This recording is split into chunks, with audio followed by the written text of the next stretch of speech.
Afternoon, everybody. This is Seth Spencer with the Center for Alaska Coast Studies, and today I am at Kachemak Bay to talk a little bit about tides.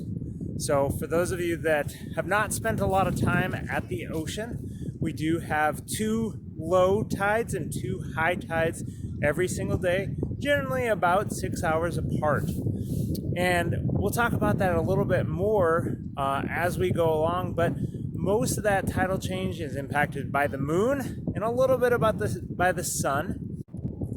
So right now, the tide is going out, and so we're about halfway between high and low tide, and so the water is going out, and we'll try to look a little bit closer at that. So how do we know that a tide changes throughout the course of a day or a week? Well, of course, we can see the water either coming in or out if we're down by the beach for a bit of time, but we can also look at the beach itself. And so today it's a little harder to see than some others, but you can tell that there is a line of seaweed here. This is what's called a rack line. And this is where the tide has reached its highest point at our last high tide. So here we are at the edge of the tide, and I have put a stick right at the edge of the water, and I'm going to come back in a little bit of time and see if we can tell how far the water has gone out.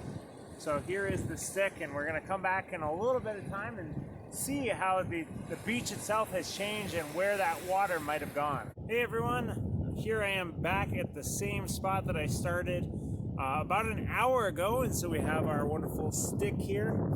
But our stick is no longer at the water's edge.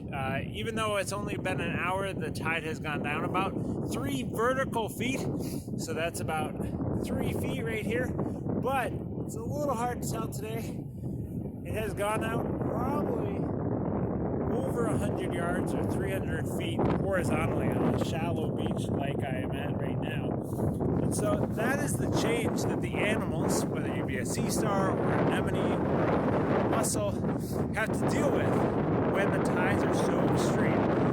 Here in Kachemak Bay, we can have 25 vertical feet, which on a beach like this might be 500, 600 yards of beach at our most extreme.